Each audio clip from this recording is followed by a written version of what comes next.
اعوذ باللہ من الشیطان اللعین الرجیم بسم اللہ الرحمن الرحیم الحمد للہ وکفا وسلام علی عبادہ الذین اصطفیٰ اللہم صل علی محمد وآل محمد۔ قرآنی سورہ، ان کا تعارف، ان کے فضائل، اس سلسلے میں ہماری گفتگو آگے بڑھ رہی ہے، اور قرآنی ترتیب کے اعتبار سے چلتے ہوئے آج ہم سورہ مائدہ کے اوپر گفتگو کریں گے۔ سورہ مائدہ دیکھیے 120 آیات پر مشتمل یہ ایک مدنی سورہ ہے، اور نزولی ترتیب کے اعتبار سے یہ 112ویں یا 113ویں نمبر پر آتا ہے، اور موجودہ قرآنی ترتیب جسے پیغمبر اسلام ختم مرتبہ صلی اللہ علیہ وآلہ وسلم خود ترتیب دے کر گئے تھے، اس ترتیب کے اعتبار سے یہ 5ویں نمبر کا سورہ ہے۔ 6 اور 7ویں پارے میں یہ سورہ آتا ہے، اور یہ سورہ ان 7 طویل ترین سوروں میں شامل ہے جو قرآن میں سب سے بڑے سورے ہیں، سب سے زیادہ طویل سورے ہیں، اور اس سورے کے اندر 2842 کلمات ہیں اور 21207 حروف ہیں۔ اور یہاں پھر اس بات کو یاد دلایا جائے کہ قرآن میں ہر حرف کے اوپر نیکی ملتی ہے، تو اس لحاظ سے 12207 نیکیاں تو اس سورہ مائدہ کی تلاوت سے ویسے ہی انسان کو حاصل ہو جاتی ہیں، اور میدان قیامت میں جب واقعاً ایک ایک نیکی کی انسان کو ضرورت پیش آئے گی، اس وقت ان نیکیوں کا اس کو احساس ہوگا کہ قرآن کی ان سورہ کی تلاوت سے کتنی زیادہ نیکیوں سے اس کا نامہ اعمال اور اس کا پلڑا جو ہے وہ بھاری ہو گیا ہے۔ سورہ مائدہ کو سورہ مائدہ کیوں کہا جاتا ہے؟ اس کی وجہ تسمیہ کیا ہے؟ دیکھیے، اس سورہ کی آیت نمبر 144 میں حضرت عیسیٰ کے انصار کے لیے مائدہ کے نزول کی داستان نقل ہوئی۔ مائدہ کے نزول کی داستان، مائدہ یعنی وہ غذا یا دسترخوان کے معنوں میں ہے، غذا یا دسترخوان کے معنی میں ہے۔ یہ لفظ جو مائدہ ہے یہ سورے میں 2 دفعہ آیا ہے۔ اچھا دیکھیے، یہ بات یاد رہے کہ قرآن کے بہت سے سوروں کی طرح سے اس سورے کا نام بھی جو ہے اس نام کا اس سورے کے موضوع سے کوئی تعلق نہیں ہے، اسے بس دوسرے سوروں سے ممتاز کرنے کے لیے ایک علامت کے طور پر ذکر کیا گیا ہے۔ یعنی ایسا نہیں ہے کہ پورے سورے کے اندر مائدہ کا تذکرہ ہو اور پورا سورہ اس واقعے کس سے بھرا ہوا ہو، ایسا نہیں۔ کوئی ایک ایسا دوسرے سوروں سے ممتاز کرنے کے لیے کوئی ایسا مخصوص نام اس میں سے تلاش کیا گیا ہے، اور یہ تو روایات میں سب چیزیں یہ نام دیے گئے ہیں، تو بہرحال اس کے موضوع سے کوئی تعلق نہیں۔ اچھا، جو مائدہ نازل جو ہوا تھا وہ کیا تھا؟ وہ دسترخوان کیا تھا؟ وہ غذا کیا تھی؟ کچھ تفاسیر میں ہے کہ یہ ایک مچھلی تھی جس میں ہر قسم کا ذائقہ اور مزہ پایا جاتا تھا۔ کچھ روایات میں یہ ہے کہ یہ جو کی چند روٹیاں تھیں جو نازل ہوئی تھیں، اور کچھ روایات میں ہے کہ جنت کا یہ پھل تھا، اور کچھ میں یہ ہے کہ گوشت اور روٹی وغیرہ اس سے مراد ہے۔ اچھا، سورہ مائدہ کے کئی اور نام بھی ہیں، یعنی صرف ایک نام نہیں ہے، کیونکہ جو چیز جس قدر باعظمت ہوتی ہے اسی قدر اس کے نام بھی ہوا کرتے ہیں۔ تو مائدہ کے علاوہ اس کا ایک اور، سورہ مائدہ کے علاوہ اس کا ایک اور نام ہے جس کو کہا جاتا ہے عقود،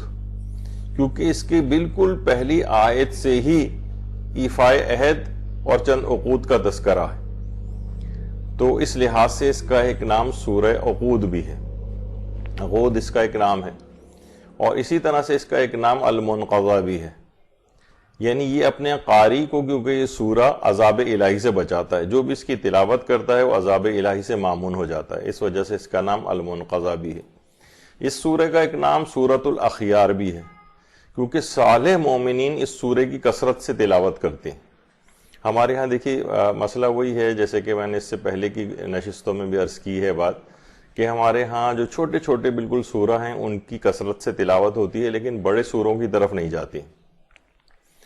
لیکن اس طرح سے وہ بڑے سورے کے جو اپنے خواص، اپنے فضائل، ہیں ان سے انسان محروم ہو جاتا ہے۔ تو بہرحال نیک صالح مومنین کی صفت یہ ہے کہ وہ اس سورے کی کثرت سے تلاوت کرتے ہیں، اس وجہ سے اس سورے کا ایک نام سورۃ الاخیار بھی ہے۔ اس سورے کے نزول کا مقصد کیا ہے؟ تفسیر المیزان میں علامہ محمد حسین طباطبائی یہ بات ارشاد فرماتے ہیں کہ اس سورے کے نزول کا مقصد عہد و پیمان کی پاسداری، عہد و پیمان کی پاسداری۔ اچھا، اب اگر ہم اس کے فضائل دیکھیں سورہ مائدہ کے، تو جتنی بھی تفاسیر ہیں اور ہماری جو بحر الانوار ہے، شیخ صدوق کی ثواب الاعمال ہے، اس میں بھی یہ بات آئی ہے کہ اس کے فضائل میں چیز شمار ہوتی ہے کہ ہمارے پانچویں امام محمد باقر علیہ السلام کی جملہ ارشاد فرماتے ہیں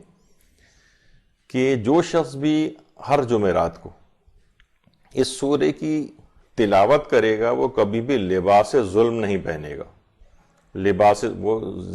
ظلم نہیں پہنے گا، اور وہ شرک سے بھی بری ہوگا، وہ شخص کبھی بھی شرک نہیں کرے گا۔ یعنی جو شخص ہر جمعرات کو سورہ مائدہ کی تلاوت کرے تو اس کا ایمان کسی ظلم کی وجہ سے کبھی شرک میں مبتلا نہیں ہوگا۔ تو اس لحاظ سے لیکن البتہ دماغ میں یہ ضرور رہے کہ شرک کی دو اقسام ہیں، ایک تو اعتقادی شرک ہے جس میں عام طور پر مومنین جو ہے وہ مبتلا نہیں ہوتے ہیں، لیکن ایک شرک عملی بھی ہوتا ہے، یعنی جو گناہ کی حد تک ہے، کیونکہ علماء کہتے ہیں وہ جو اعتقادی شرک ہے وہ تو اس قدر بڑی چیز ہے، جو کفر اور شرک جس سے لازم آتا ہے، آدمی مشرک ہو جاتا ہے، دائرہ اسلام سے خارج ہو جاتا ہے،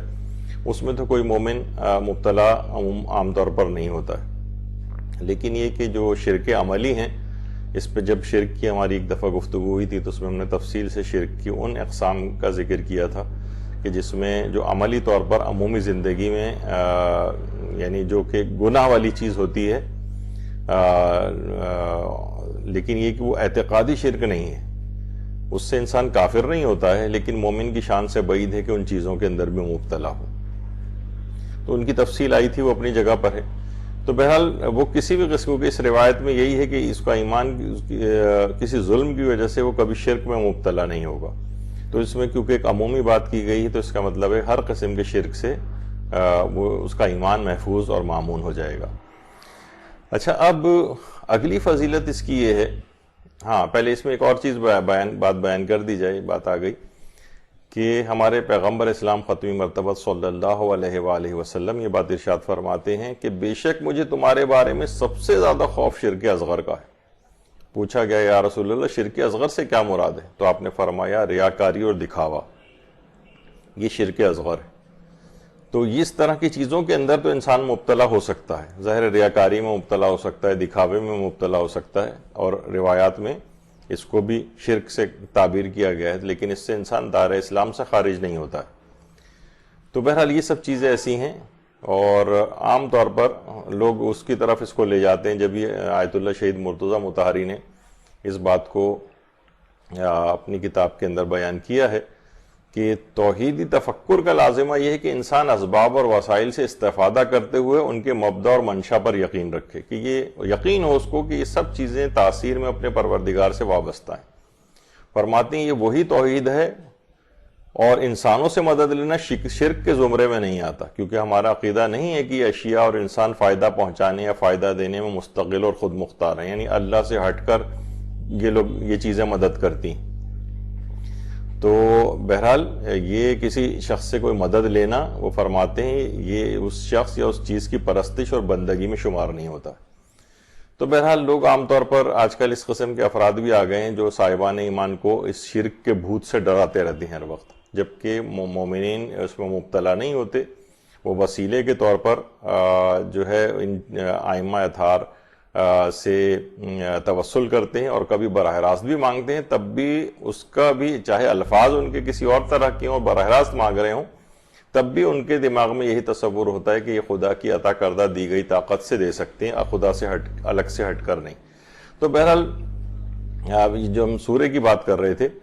تو یہ سورہ ہر قسم کے شرک سے بچاتا ہے، لیکن شرک کے بھوت سے آپ کو نہیں ڈرنا ہے۔ یہ ہمیشہ آپ کی عبادات کو بہت سے لوگ شکوک کے اندر ڈالتے ہیں، اور ہر وقت آپ کے ایمان کو ڈراتے رہتے ہیں کہ کہیں دیکھیں اب شرک میں مبتلا ہوا، اب شرک میں مبتلا ہوا انسان، تو اس سے ان ہستیوں سے توسل سے بھی وہ ڈرنے لگتا ہے کہ کہیں یہ بھی شرک میں نہ چلا جائے۔ اس وجہ سے اس کا دفیہ کرنا ضروری ہے، اور ان افراد کی جو اس قسم کے وہمیں اور شک کے اندر ڈالتے ہیں ان کی طرف توجہ نہ کی جائے۔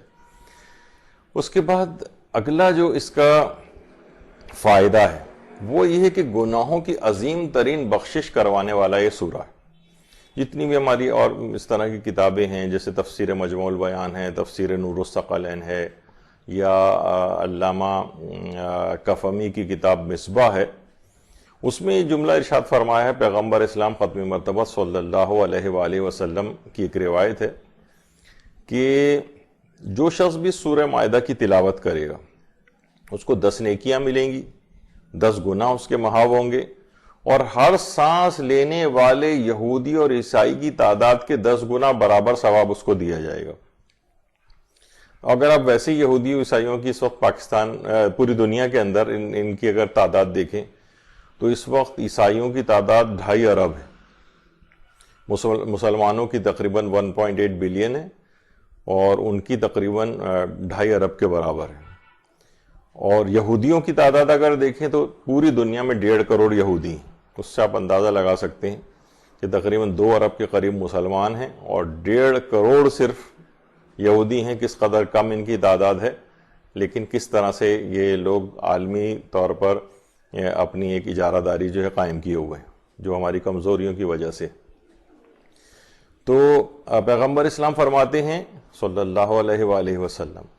کہ ہر سانس لینے والے یہودی اور عیسائی کی تعداد کے 10 گنا برابر ثواب۔ 10 گنا تو آپ چھوڑیے، ابھی صرف ویسی تعداد ان کی ملائی جائے تو 2.5 ارب یہ ہیں اور 1.5 کروڑ یہودی ہیں، 2.5 ارب عیسائی ہیں، 1.5 کروڑ یہودی۔ تو سمجھیں اس لحاظ سے یعنی جو بھی سورہ مائدہ کی تلاوت کرے گا تقریباً 2.5 پونے 3 ارب نیکیاں اس کے نام عمل میں آئیں گے، اور ان کو 10 سے اور ملٹیپلائی کر دیا جائے 10 گنا برابر، تو آپ خود سوچ سکتے ہیں کہ ثواب کا پلڑا کہاں سے کہاں جائے گا۔ تو سورہ مائدہ کی تلاوت اس قدر عظیم الشان ثواب دلانے والی ہے۔ اسی طرح سے اس کا ایک اور فائدہ یہ ہے کہ چوروں اور ڈاکوؤں سے حفاظت کرتی ہے۔ ہماری بہت سی کتابیں ہیں عملیات کی، جیسے مجربات امامیہ ہے، اور ابن طاووس کی البلد الامین ہے، یا الامان من الاخطار ہے، یا خواص آیت قرآن کریم ہے۔ ان سب میں یہ بات آئی ہے کہ جو بھی شخص سورہ مائدہ کو لکھ کر اپنے گھر میں رکھے یا اپنے صندوق میں رکھے، یا لاکر وغیرہ اگر اس کے ہو کسی بینک میں حفاظت کے لیے جہاں پہ انسان اپنی چیزیں قیمتی اشیاء رکھتا ہے، تو اگر اس سورے کو لکھ کر گھر میں یا اس جگہ جہاں پر وہ قیمتی اشیاء رکھی ہوئی ہیں وہاں پر اس سورے کو لکھ کر رکھ دے تو اس کی کبھی کوئی چیز چوری نہیں ہوگی، ڈاکوؤں سے چوروں سے مکمل حفاظت ہوگی۔ تو انسان اپنی قیمتی چیزوں کو بچانے کے لیے اتنی زحمت تو کر سکتا ہے کہ سورہ مائدہ کو لکھ کر رکھے۔ اس میں پھر وہی لوگ سوال پوچھتے ہیں کہ اتنا لکھے گا کون، اور کیا بہتر نہیں ہے کہ صرف ہم فوٹو کاپی کرا کے رکھ دیں؟ تو یقیناً فوٹو کاپی کرا کے رکھ دینے سے بہرحال یعنی ایسا نہیں کہ بالکل فائدہ نہیں ہوگا، فائدہ تو ملے گا اپنی جگہ پہ، لیکن بہرحال یہ کہ ہاتھ سے اپنے لکھے تو بہت سارے نیکیاں اس کو، ویسے بھی قرآن کو لکھنے کا بھی ثواب ہے اور اس کے فوائد بھی ہیں۔ تو بہرحال اگر ممکن نہیں ہے تو بہرحال فوٹو کاپی کرا کے بھی اس جگہ کے اوپر رکھا جا سکتا ہے۔ اچھا، اسی طرح سے ایک اگلے اس کے فضیلت یہ بھی ہے کہ ہر قسم کے درد اور تکلیف سے نجات کے لیے بھی سورہ مائدہ کی تلاوت کی جا سکتی ہے۔ تو دیکھیے ابھی جو بات بیان ہوئی تھی یہ ہمارے چھٹے امام جعفر صادق علیہ السلام کی روایت میں بھی آیا ہے۔ تو پہلا جز تو اس کا ویسے ہی ہے کہ جو بھی سورے کو لکھ کر گھر یا صندوق میں یا لاکر وغیرہ میں رکھے گا تو یہ عمل اس چیز کو ضائع ہونے سے محفوظ رکھے گا، یہ عمل اس چیز کو ضائع ہونے سے محفوظ رکھے گا۔ اور پھر امام آگے فرماتے ہیں اور تلاوت کرنے والے کو ہر درد اور ورم سے بچائے گا، ہر قسم کے درد۔ اب دیکھیں کہ عمومی طور پر جو بیماریاں ہوتی ہیں اس میں انسان کو کہیں نہ کہیں درد محسوس ہوتا ہے، تو ہر وہ چیز کہ جس سے درد محسوس ہو اس بیماری سے یہ سورہ جو ہے وہ بچائے گا، اور اسی طرح ورم سے بھی بچائے گا، یعنی ہر وہ جگہ جہاں یعنی وہ بیماری جس میں سوجن ہوتی ہے یا انفلامیشن ہو جاتی ہے یہ اس سے بھی محفوظ رکھے گا۔ اور ابن طاووس نے اس روایت کو الامان من الاخطار جو کتاب ہے ان کی، اس کے اندر بھی اس کو ذکر کیا ہے۔ اگلا فائدہ اس کا یہ ہے کہ رزق میں بے پناہ وسعت جو ہے وہ پیدا ہوتی ہے. یعنی اگر کوئی شخص پورا سورہ نہیں، یعنی سورہ مائدہ کی آیت نمبر 114 کو، سورہ مائدہ کی آیت نمبر 114 اس کی اگر کثرت سے تلاوت کرے تو ہر طرح کے رزق کو کھینچ کر لانے والی ہے، ہر طرح کے رزق کو. اچھا اس میں تو دیکھیے توفیقات کا رزق بھی، ہم صرف رزق کو یہ سمجھتے ہیں کہ کھانے پینا یا مال و دولت وغیرہ کا اضافہ، وہ بھی یقیناً اس سے مراد ہے، لیکن توفیقات الہی کا رزق، پروردگار کی اطاعت کا رزق، انسان کی عبادت زیادہ بڑھ جائے یہ بھی رزق میں شمار ہوتا ہے. تو رزق کا مفہوم بہت وسیع ہے. یعنی جب کبھی آتا ہے کہ رزق انسان کا وسیع ہو جاتا ہے تو ہر قسم کا رزق وسیع ہوتا ہے،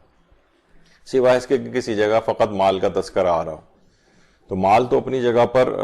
بڑھتا ہی ہے، لیکن توفیقات کے خزانے جب تک دیکھیے توفیقات نہ ملے انسان اطاعت الہی میں آگے نہیں بڑھ سکتا، انسان عبادت میں آگے نہیں بڑھ سکتا، مال بھی اس کا بڑھتا ہے. تو اس سورے کی آیت نمبر 114 آیت نمبر 114 جس میں حضرت عیسیٰ ابن مریم نے کہا کہ خدایا پروردگارہ ہمارے اوپر آسمان سے دسترخوان نازل کر دے کہ ہمارے اول و آخر کے لیے عید ہو جائے اور تیری قدرت کی نشانی بن جائے، اور ہمیں رزق دے کہ تو بہترین رزق دینے والا ہے. تو رزق میں بے پناہ وسعت کے لیے اس کی آیت نمبر 114 کی تلاوت. اور بہت سے مومنین نے اس بات کا تجربہ کیا ہے کہ جو شخص بھی اس سورے کی آیت نمبر 114 کی تلاوت کرے اور اس تلاوت کو کرنے کے بعد وہ جو بھی دعا مانگے وہ دعا اس کی فوراً قبول ہو جاتی. یعنی اس سورے کی آیت نمبر 114 کی تلاوت کے بعد جو بھی دعا مانگے گا وہ قبول ہو جائے گی. یہاں پر بھی حضرت عیسیٰ کی دعا ہے اور وسعت رزق کے حوالے سے دعا ہے. خاص طور پر لوگوں کی تنگی رزق کی جو پرابلم ہے وہ بھی اس سے سالو ہو جاتی ہے. اچھا اب اگلا اس کا فائدہ یہ ہے عورتوں کی ناموس کی حفاظت کے لیے. اچھا یہ عورتوں کے لیے بھی ہے اور مردوں کی کیونکہ ہم عام طور پر سوچتے ہیں کہ شاید ناموس فقط عورتوں سے تعلق رکھتا نہیں، مردوں کی ناموس، عورتوں اور مردوں دونوں کی ناموس کے حوالے سے یہ بات آئی ہے. دیکھیے انتہائی برا ترین ماحول ہے، ہر گھرانہ اس اعتبار سے دینی تربیت نہیں دے پاتا ہے کہ جس قدر دینی تربیت جس سے انسان اس قدر مضبوط ہو جائے کہ وہ اس طرح کے معاشرے کی چیزوں سے متاثر نہ ہوں وہ نوجوان وغیرہ. اسکول ہیں، کالجز ہیں، یونیورسٹیز ہیں، میڈیا ہے، انٹرنیٹ اور موبائل ہے، یہ ہر تربیت دینے والے کی تربیت کو تباہ و برباد کر دیتے ہیں. اچھا گھرانے ایسے ہیں کہ جو سخت پریشان ہیں،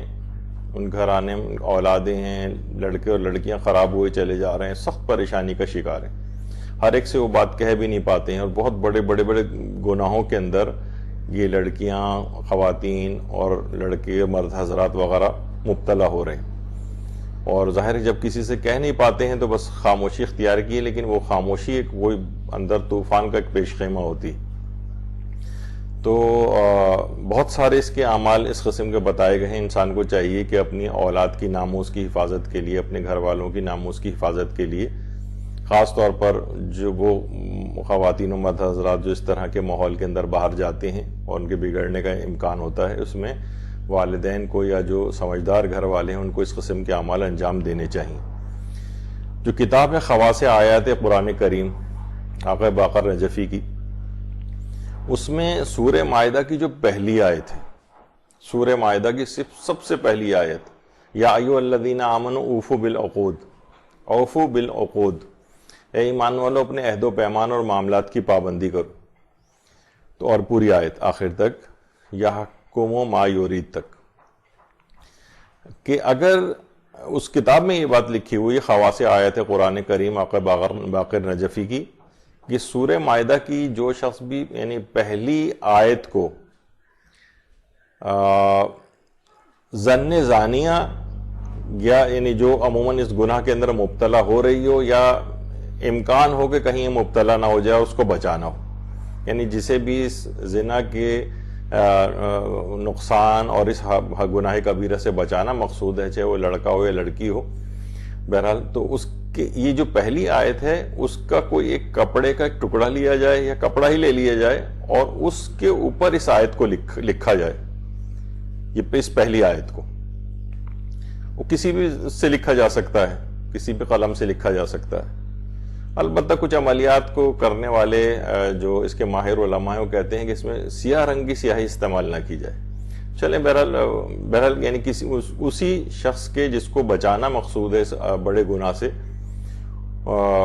اس کا کوئی کپڑا لے لیا جائے، اس کے اوپر اس پہلی آیت کو لکھا جائے سورہ مائدہ کی، اور اس آیت کو اس وقت پڑھا بھی جائے اور اس کے بعد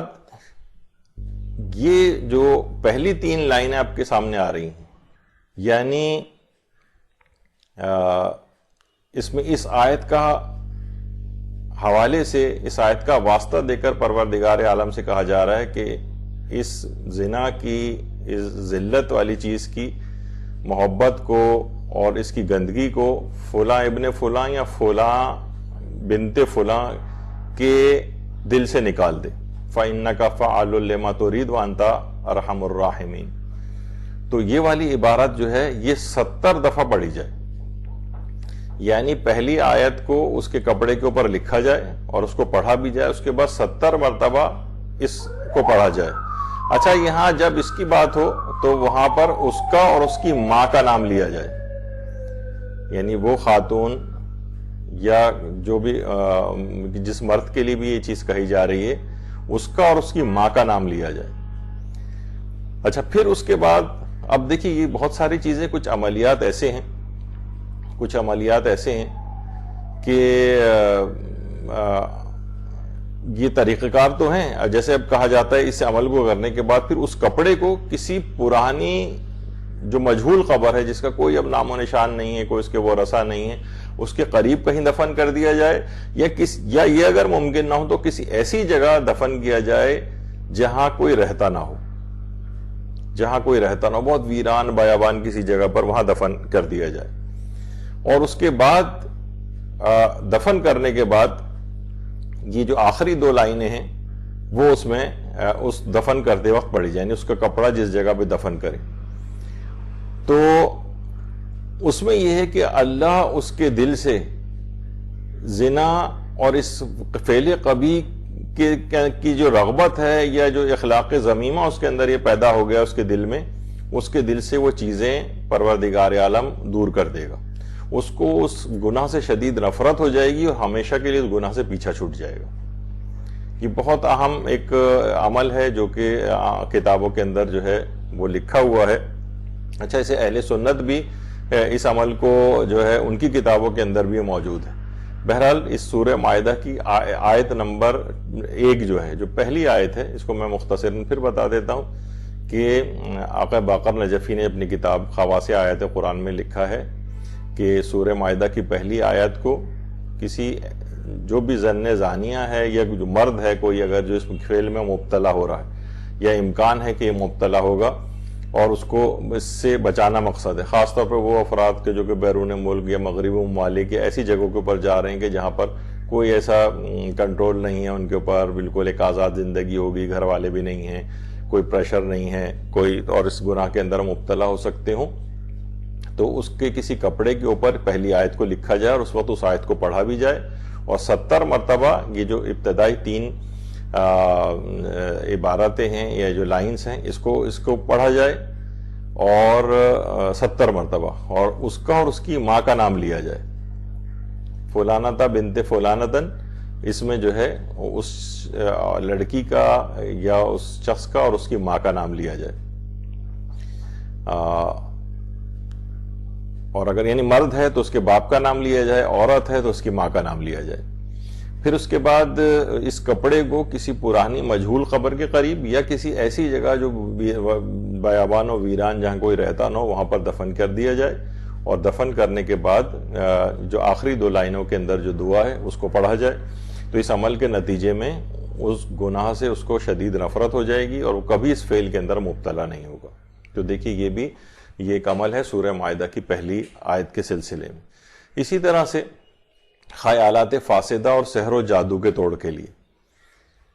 خواص آیت قرآن کریم میں یہ بھی ہے کہ ایمان اور نیت خالص کے ساتھ خدا پر توکل کرتے ہوئے اگر کوئی شخص دو آیات سورہ مائدہ کی آیت نمبر 11، سورہ مائدہ کی آیت نمبر 11، اے ایمان والو اپنے اوپر اللہ کی اس نعمت کو یاد کرو جب ایک قوم نے تمہاری طرف ہاتھ بڑھانے کا ارادہ کیا تو خدا نے ان کے ہاتھوں کو تم تک پہنچنے سے روک دیا، اور اللہ سے ڈرتے رہو کہ صاحبان ایمان اللہ ہی پر بھروسہ کرتے ہیں۔ یہ والی آیت ہے سورہ مائدہ کی آیت نمبر 11 یہ، اور دوسری ہے سورہ آل عمران کی آیت نمبر 103، اللہ کی رسی کو مضبوطی سے تھامے رہو اور تفرقے میں نہ پڑو والی جو آیت ہے۔ تو ان دو آیتوں کو اگر کوئی ایمان اور نیت خالص اور خدا پر توجہ کے ساتھ لکھے اور اس وقت پڑھے بھی تو جادو کا اس پر اثر نہیں کرے گا، اور وہ ہر قسم کے خیالات فاسدہ سے اس کو نجات مل جائے گی۔ الٹے سیدھے خیالات آ رہے ہیں، شک وہم اور وسوسے آ رہے ہیں، اعتقادات میں شک اور وسوسے آ رہے ہیں، اور برے خیالات آ رہے ہیں، گناہوں سے ریلیٹڈ خیالات آ رہے ہیں، اس کو ان تمام خیالات سے اس کو نجات مل جائے گی۔ تو یہ دو آیتیں سورہ مائدہ کی آیت نمبر 11 اور آل عمران کی آیت نمبر 103 کی تلاوت بھی کرے اور اس کو لکھے بھی، اور اس وقت مکمل ایمان اور نیت اور خالص اور خدا پر توجہ کرتے ہوئے اس کو لکھے اور پڑھے، تو نہ تو جادو اثر کرے گا اور خیالات فاسدہ بھی اس کے دل و دماغ سے دور ہو جائیں گے۔ تو یہ اس کے اندر ایک اہم چیز تھی، یعنی خیالات فاسدہ اور سحر و جادو کے توڑ کے لحاظ سے بھی سورہ مائدہ کی آیت نمبر 11 کی بڑی اہمیت ہے۔ اسی طرح سے گھروں میں خیر و برکت اور روزی کے لیے، یعنی گھروں اگر اس میں اس کی تلاوت سے سورہ مائدہ کی تین آیات کون کون سی ہیں؟ ایک تو 112، 113 اور 114، 112، 113 اور 114۔ 112 اور 113 تو یہ آیات ہیں، اس قال الحواریون یا عیسی ابن مریم یہاں سے، اور قالوا نرید ان ناکل منہا یہ آیت نمبر 113 ہے، اور اس کے بعد آیت نمبر 114۔ ان تین آیات کو اگر کسی برتن پر لکھا جائے، اچھا اگر برتن پہ لکھنا ممکن نہ ہو تو کسی کاغذ پر زعفران سے بھی لکھا جا سکتا ہے، لیکن بہرحال یہ ہے کہ اصل جو ہے وہ یہی ہے کہ اس برتن کو جس کے اوپر یہ تین آیتیں لکھی گئی ہیں 112، 113 اور 114، یہ کتاب خواص آیات قرآن کریم میں یہ عمل لکھا ہوا ہے۔ اس سے اس گھر کی نحوستیں بھی دور ہوتی ہیں، یعنی اس برتن کو جس کے اوپر یہ تین آیتیں لکھی گئی ہیں، اس کو اگر پانی سے پر کر کے، یعنی اس برتن کو پورا پانی سے بھر دیں اور جمعے کے دن سورج نکلنے سے پہلے اپنے گھر کے باغیچے میں ڈال دیں، تو اس گھر سے ہر خیر و برکت، اس گھر پر خیر و برکت کے دروازے کھل جاتے ہیں،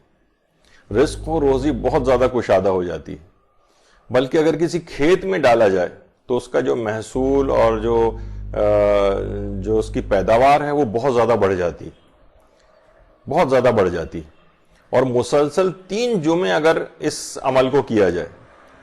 تو وہ فصل ہر قسم کی آفت اور کیڑوں وغیرہ سے، جیسے کہ عام طور پر سنڈیاں وغیرہ لگ جاتی ہیں فصلوں میں، پوری فصلیں تباہ کر دیتی ہیں، یا پاکستان میں کچھ دنوں پہلے کتنا زبردست ٹڈیوں کا حملہ ہوا تھا اور کتنی فصلیں تباہ ہوئی تھیں اور کسانوں کو کس قدر نقصان ہوا تھا، لوکسٹ جس کو کہا جاتا ہے ٹڈی، تو اس کے حملے سے بھی محفوظ ہو جاتی ہیں۔ یعنی مسلسل 3 جمعے تک اگر اس عمل کو کیا جائے، یعنی سورہ مائدہ کی آیت نمبر 112، 113 اور 114 کو برتن پہ لکھا جائے اور اس برتن کو پورا پانی سے بھر کر جمعے کے دن سورج نکلنے سے پہلے اپنے گھر کے باغیچے میں، لان میں، چاہے چھوٹی سی کیاری ہی کیوں نہ ہو، یا اگر گھر میں کسی کے نہیں ہے تو کم سے کم گھر کے کونے کناروں میں جہاں پہ اس پہ پاؤں وغیرہ نہ پڑے اور تھوڑی دیر بعد وہ پانی سوکھ جائے، اس طرح سے اس کو اگر ڈال دیا جائے تو خیر و برکت کے دروازے اس گھر کے اوپر کھل جائیں گے۔ اور جیسے کہ ہم نے کہا اگر کھیت میں ڈال دیا جائے اس پانی کو تو اس کی فصل بہت زیادہ بڑھ جائے گی، اور مسلسل 3 جمعوں تک اگر اس عمل کو کیا جائے تو وہ فصل ہر قسم کی آفات کیڑوں وغیرہ سے محفوظ ہو جائے گی. برکت بہت زیادہ ہوگی, ہر صورت میں فائدہ ہی فائدہ اس کا ملے گا. تو اس کا اس لحاظ سے بھی بہت زیادہ فوائد ہیں. بہت سے آپ نے دیکھا ہوگا کہ پچھلے جتنے بھی سوروں کے فضائل بیان ہو رہے ہیں اس میں دنیاوی اعتبار سے بھی کس قدر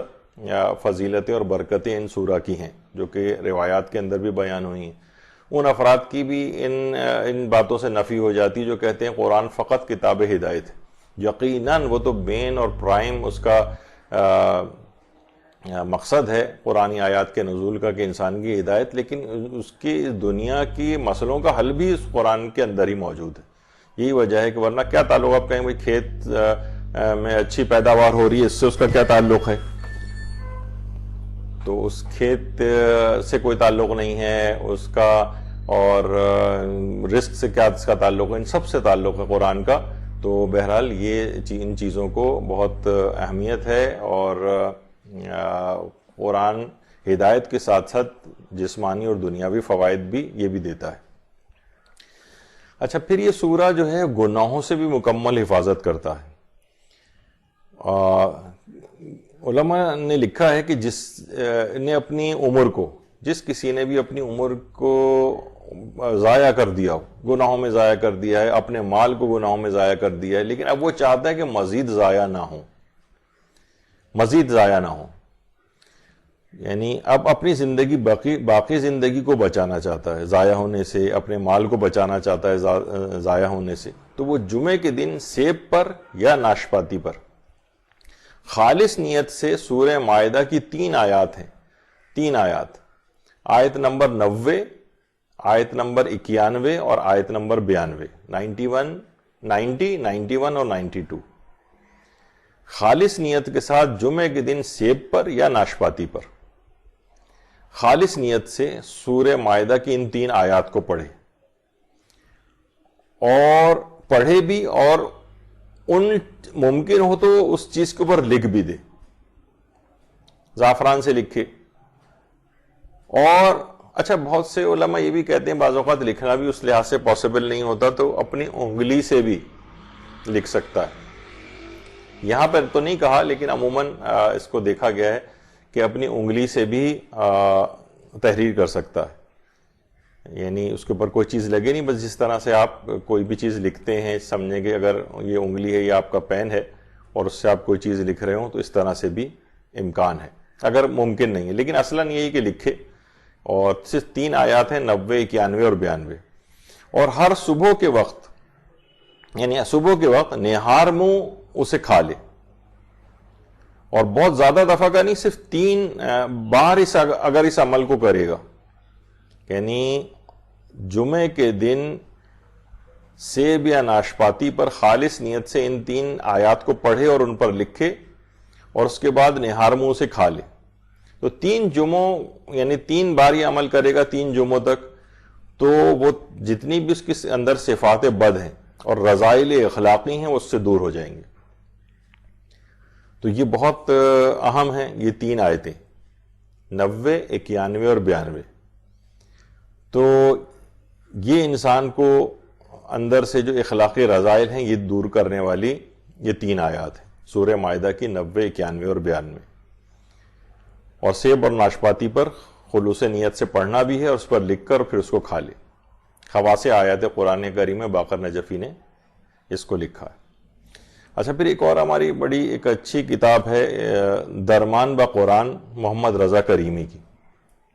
اس میں یہ ہے کہ اگر بہت اہم امور میں کامیابی کے لیے, بہت اہم امور ہوں, اور وہ ہر شخص کی اپنی زندگی میں ہوتا ہے کہ جناب یہ کام ہم کرنے جا رہے ہیں, بہت اہم کام ہے, یہ کام ہو جانا چاہیے, اس کے لیے یہ بات لکھی گئی ہے کہ مہینے کی پہلی قمری تاریخ سے اس عمل کو شروع کیا جائے. یعنی جو اب ذکر ہو رہا ہے مہینے کی پہلی قمری تاریخ, اور اس عمل کو کرتے ہوئے 40 روز تک جانا ہے. اور پہلے دن جو ہوگا نماز فجر کے بعد, نماز فجر تو آپ اس کو اسی طرح سے پڑھنی ہے جس طرح پڑھتے ہیں, اس کے بعد 2 رکعت نماز حاجت بھی پڑھنی ہے, یعنی باوضو ہو کر 2 رکعت, اگر باوضو نہیں ہے تو 2 رکعت نماز حاجت, یعنی جو بھی آپ کا اہم کام ہے, جس کے جو حاجت ہے جس کے لیے آپ اس عمل کو کر رہی ہیں. وہ پڑھیں اور اس کے بعد قبلہ رخ ہو کر 100 دفعہ درود کی تلاوت کریں، 100 دفعہ درود کی تلاوت. اور اس کے بعد جو سورہ مائدہ کی آیت نمبر 114 ہے، وہ جس سے پہلے بھی ہم نے حضرت عیسیٰ کی دعا کے لحاظ سے ذکر کیا تھا، اس کو 50 دفعہ پڑھنا ہے اور اس دوران کسی سے بات نہیں کرنی. یہ عمل اہم امور میں کامیابی کے لیے بہت مجرب ہے. یعنی یہ 40 روز تک کرنا ہے. پہلے سے مثلا کوئی پلاننگ ہے، کوئی چیز ہے، کوئی کاروباری مقصد ہے، کوئی لڑکی کے رشتے والا کوئی اہم مسئلہ ہے، تو اس میں یعنی 40 روز تک اس کو کرنا ہے. اور مہینے کی پہلی قمری تاریخ کو نماز فجر کے بعد باوضو ہو کر 2 رکعت نماز حاجت پڑھنی اور قبلہ رخ ہو کر باقی کے آئندہ کے دنوں میں اس میں پھر وہ نماز حاجت کو پڑھنا ضروری، لیکن پڑھ بھی سکتے ہیں، لیکن وہ پہلی قمری تاریخ کو صرف 2 رکعت نماز حاجت پڑھنی. لیکن اگر روز بھی کر لیں تو کوئی ایسی حرج کی بات نہیں. اور پھر قبلہ رخ ہو کر 100 دفعہ درود پڑھنا ہے اور اس آیت نمبر 114 کو 50 دفعہ پڑھنا ہے اور اس دوران کسی سے بات چیت نہیں کرنی. تو یہ بڑا اہم اور مجرب عمل سمجھا جاتا ہے سورہ مائدہ کی آیت نمبر 114 والا، کہ جس کوئی اہم عمل، کوئی اہم کام ہو، کسی کو کوئی بہت اہم مقصد میں کامیابی چاہیے تو اس عمل کو کیا جا سکتا ہے. پھر اس سے پہلے بھی جو بیان ہوا تھا کہ رزق میں بے پناہ وسعت ملتی، یعنی روزانہ اگر 3 مرتبہ اسی آیت نمبر 114 کو پڑھا جائے، سورہ مائدہ کی آیت نمبر 114 کو 3 مرتبہ، صبح کے وقت 3 مرتبہ اگر اس کو پڑھیں اس دوران کسی سے بات چیت نہ کریں، کوئی خاص نہیں، صرف یہ اتنی چھوٹی سی آیت نمبر 114 اس کو 3 دفعہ روزانہ پڑھنا ہے، تو یہ ملتا ہے اس متعلق کہ اس قدر روزی اس کو حاصل ہوگی، اس قدر وسعت رزق ہوگی کہ اس کو گمان تک نہیں ہوگا، اس قدر وسعت رزق اس کو حاصل ہوگی.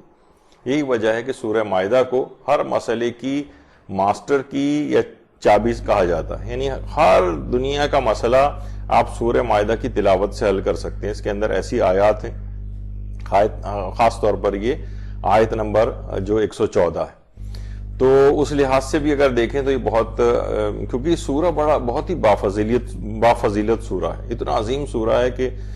جو ایک راوی ہیں ابو حمزہ سمالی، وہ ہمارے چھٹے امام جعفر صادق علیہ السلام سے یہ بات نقل فرماتے ہیں، اللہم صلی علی محمد وآل محمد، کہ جب یہ سورہ پیغمبر اسلام پر نازل ہوا تھا تو 70,000 فرشتے اس سورہ مبارکہ کے ساتھ نازل ہوئے تھے، 70,000 فرشتے. تو اس لحاظ سے اس سورہ کی بڑی اہمیت ہے. اور اس سورہ کی جو مشہور ترین آیات ہیں، یہ بھی آپ دیکھیں کتنی مشہور آیات اس سورہ کی ہیں. اگر اس کو تلاوت نہ کریں الگ سے تو انسان صرف وہ سنتا ہی ہے مجالس وغیرہ کے اندر. مثلا آیت تبلیغ، بلغ ما انزل الیک من ربک، وہ آیت جس پر پیغمبر اسلام کی رسالت کا دار و مدار تھا کہ اے رسول یہ کام اگر تم نے نہیں کیا تو کوئی کار رسالت ہی انجام نہیں دیا. ولایت حضرت امیر المومنین علیہ السلام کا اقرار، اللہم صلی علی محمد وآل محمد. اور حجۃ الوداع کے موقع پر یا وہاں سے واپسی پر میدان غدیر میں یہ آیت نازل ہوئی تھی. پھر اس کے بعد اگلی جو آیت ہے جو اس سورہ کی مشہور ترین آیات میں سے ہے، وہ آیت اکمال ہے. آیت اکمال سورہ مائدہ کی تیسری آیت ہے، الیوم اکملت لکم دینکم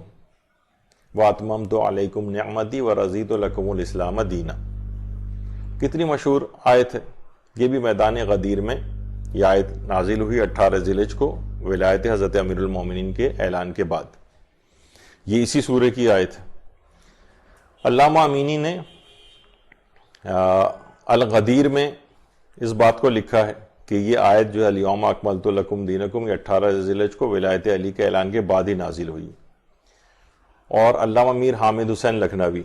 ان کی جو کتاب ہے ابقات الانوار، یہ بہت معرکۃ العراق کتاب ہے، اور یہ علامہ میر حامد حسین لکھنوی ہیں اور یہ ان کی قبر مبارک ہے. اس میں بھی انہوں نے یہ بات لکھی ہوئی.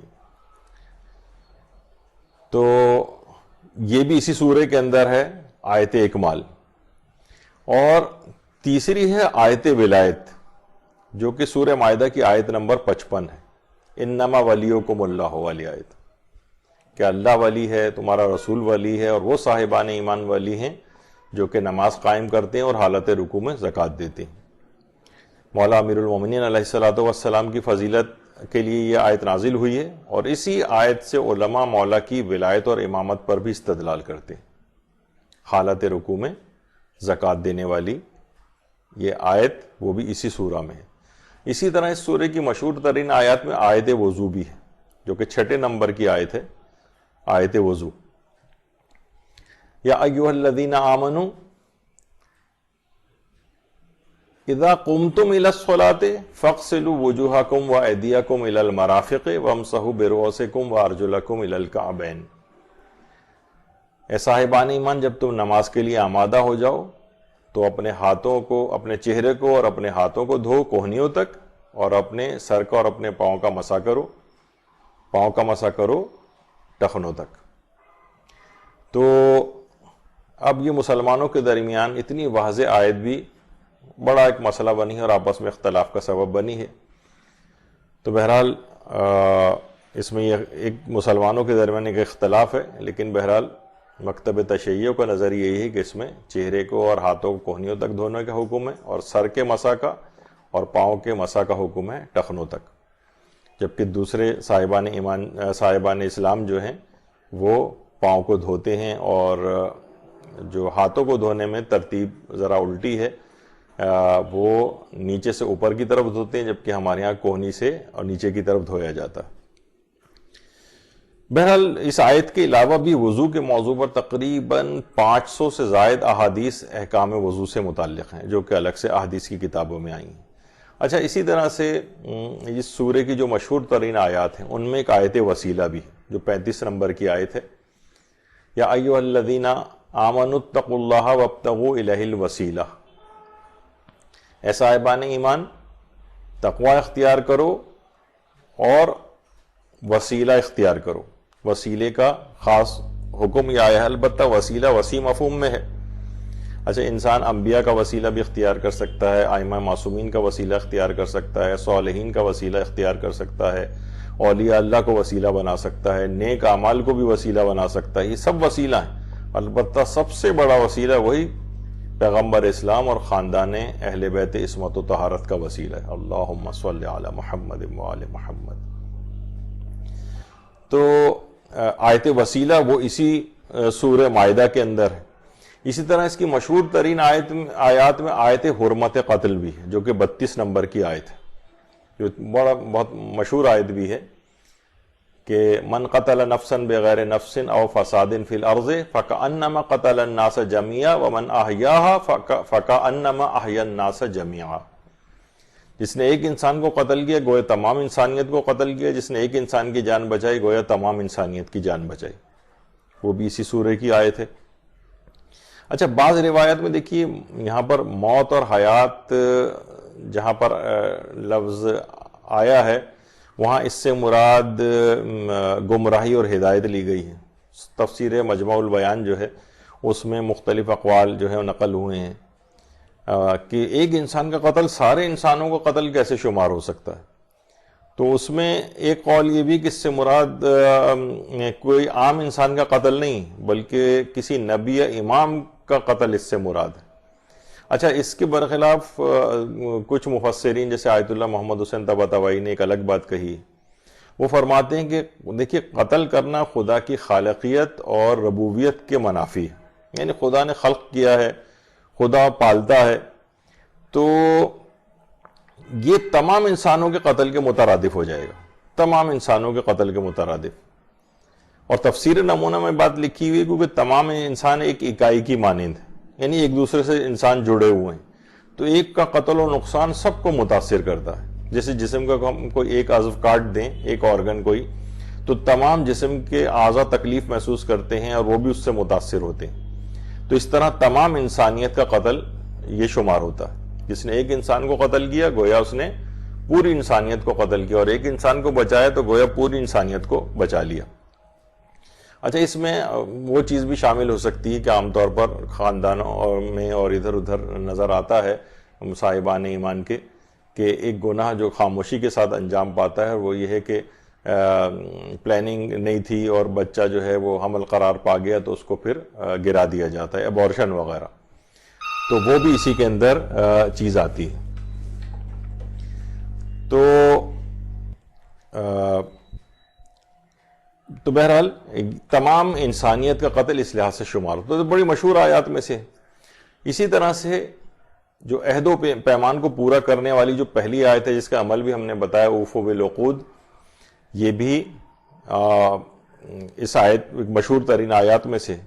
اچھا، یہاں پر پھر علماء کی بحث ہے کہ یہاں کون سے وعدے اور کون سے ایگریمنٹ جو اس سے مراد ہیں۔ تو یقیناً جو کاروباری ایگریمنٹ ہیں وہ اس سے مراد ہوتے ہیں۔ البتہ جو عام وعدے جو ایک دوسرے سے کیے جاتے ہیں وہ علماء کی اس میں ایک بحث ہے کہ مثلا اگر وقت وعدہ آپ کے دل میں یہ خیال تھا کہ میں، جو عام وعدے ہوتے ہیں جس کا کاروباری ایگریمنٹ سے تعلق نہیں ہے، مثلا آپ نے کسی سے وعدہ کیا کل میں کسی جگہ آپ سے آ کر ملوں گا، اور پھر آپ کسی وجہ سے وہاں نہیں جانا چاہیں یا دل آپ کا نہ چاہے اور آپ اس وعدے کو پورا نہ کریں، تو بہرحال یہ حرام تک نہیں پہنچا ہے، وہ اس قرآن کی آیت کے زمرے کے اندر نہیں آتا ہے۔ اور البتہ اگر وقت وعدہ ہی یہ خیال ہے کہ میں اسے پورا نہیں کروں گا، اور اب تو وہ جھوٹ میں آ جائے گا اور گناہ میں شمار ہوگا۔ لیکن بعد میں کسی وجہ سے آپ نہ جا پائیں، اور اس جو عام طور پر لوگ ایک دوسرے سے وعدے کرتے ہیں جس میں کوئی کاروباری ایگریمنٹ شامل نہیں، مثلا ہم یہ نہیں کر سکتے کاروباری ایگریمنٹ کر رہے ہیں اور ہم زوم آنے کو جملہ استعمال کریں، میرا مقصد یہ نہیں تھا بلکہ میرا مقصد وہ تھا، تو اس کی مخالفت نہیں ہو سکتی، کاروباری ایگریمنٹس کو پورا کرنا پڑتا ہے۔ لیکن جو عمومی وعدے ہیں جس میں وقت وعدہ ہمارے دماغ میں اس کی مخالفت کا ارادہ نہیں ہوتا اور بعد میں کسی وجہ سے نہ پورا کر سکیں، تو وہ حرام تک نہیں پہنچتے۔ البتہ بہرحال انسان کی جو ایک کریڈیبلٹی ہے وہ اس سے متاثر ہوتی ہے اور انسان کو چاہیے کہ ان کو بھی پورا کرے۔ اسی طرح سے غیر اللہ کے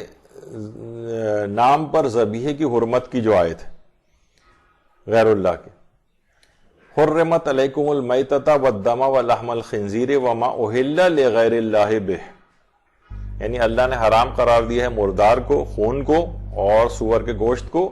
اور ہر وہ چیز جس پر اللہ کا نام نہ لیا جائے۔ اب اس سے لوگ بعض افراد نے یہ نتیجہ نکالا کہ جو نظر نیاز ہم مختلف اولیاء اللہ کے نام پر کھلاتے ہیں،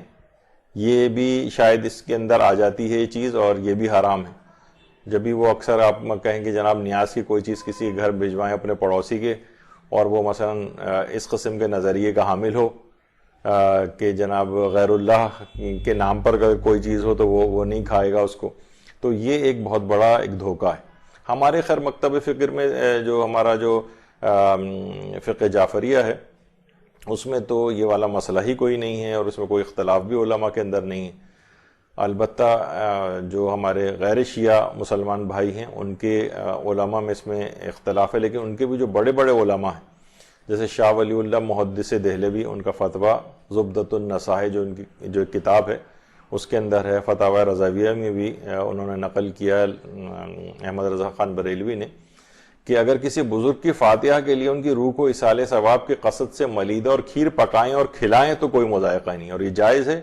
اور اگر کسی بزرگ کے نام کی فاتحہ دی جائے تو اس میں اغنیاء کو کھلانا بھی جائز ہے، یعنی عام لوگوں کو بھی کھلا سکتے ہیں، اغنیاء کو بھی کھلا سکتے ہیں، فقیروں کو بھی کھلا سکتے ہیں، اور ان کے نام پر کھلانے میں اس میں کوئی حرج نہیں ہے، اور یہ اس آیت کے زمرے میں شمار نہیں ہوتا ہے۔ اور پھر محدث دہلوی نے الگ فتاوی عزیزی میں بھی بات کہی ہے کہ یعنی جس کھانے پر حضرات امامین امام حسن و امام حسین کی نیاز کریں اس پر قل، فاتحہ اور درود پڑھنا بھی باعث برکت ہے اور اس کا کھانا بھی بہت اچھا ہے۔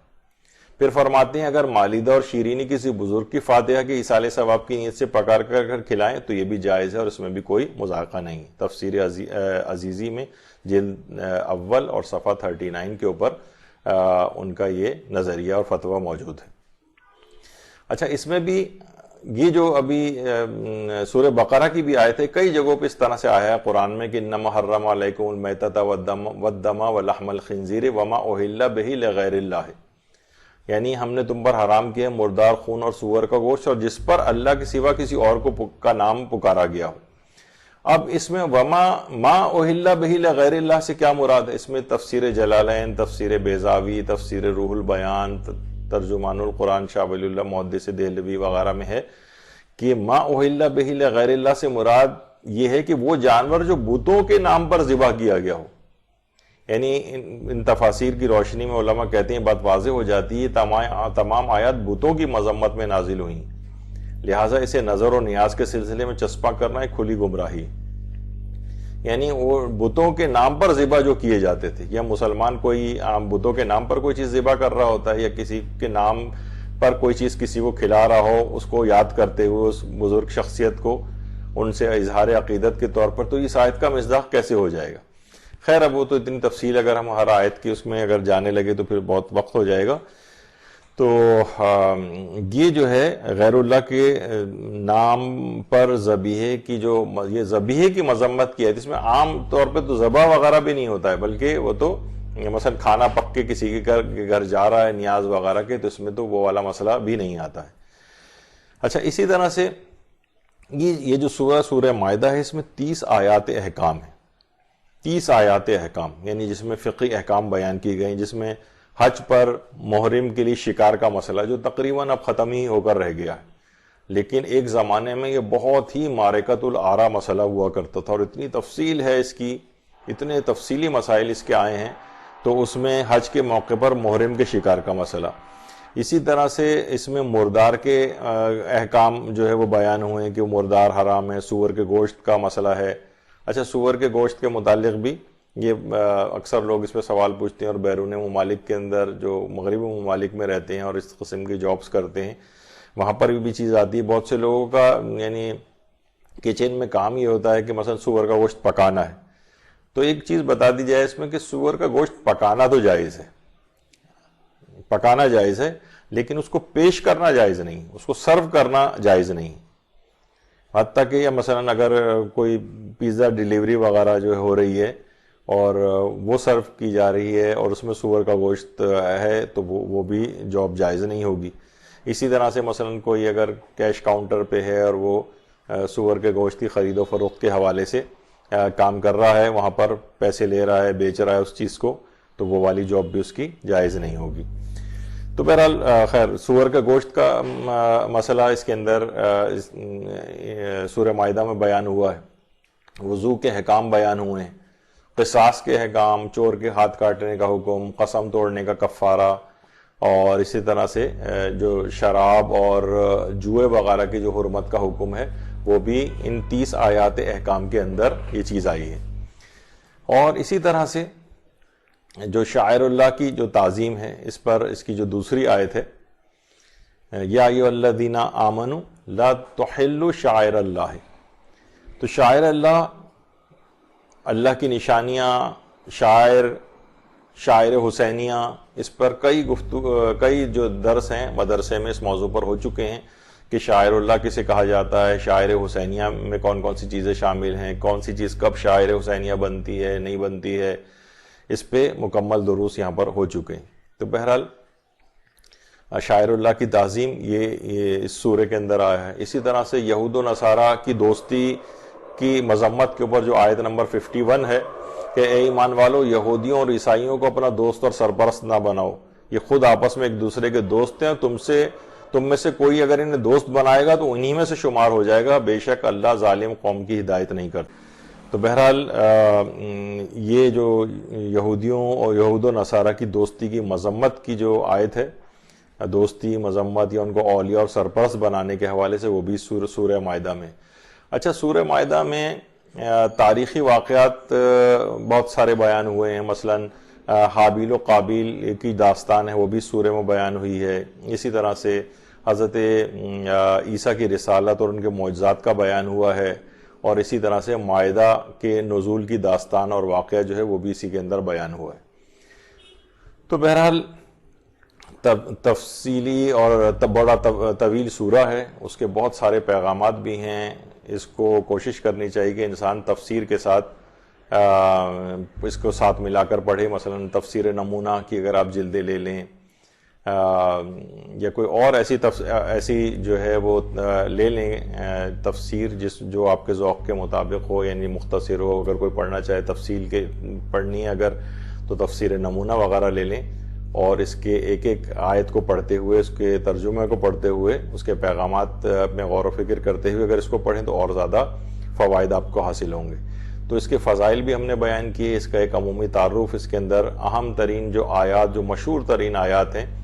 ویسے تو ہر آیت ہی اہم ہوتی ہے، لیکن جو مشہور ترین آیات ہیں وہ بھی ہم نے ان کا بھی ذکر کر دیا. اس سورے کے اندر پائے جانے والے بہت سے واقعات کا بھی تذکرہ کیا. تو یہ ایک لحاظ سے اس سورہ مائدہ کا ایک تعارف اور اس کے حیرت انگیز فضائل و برکات، اور اس کے اندر اہم ترین مشہور ترین جو آیات ہیں وہ ان کے بارے میں گفتگو ذکر ہوئی ہے. انشاءاللہ اگلی نشست میں اس کے بعد والا جو سورہ ہے اس کے اسی طرح سے تعارف اور ان کے فضائل و برکات وغیرہ کا تذکرہ ہوگا. وصلی اللہ علی محمد وآلہ الطیبین الطاہرین. اللہم صل علی محمد وآل محمد وعجل فرجہ.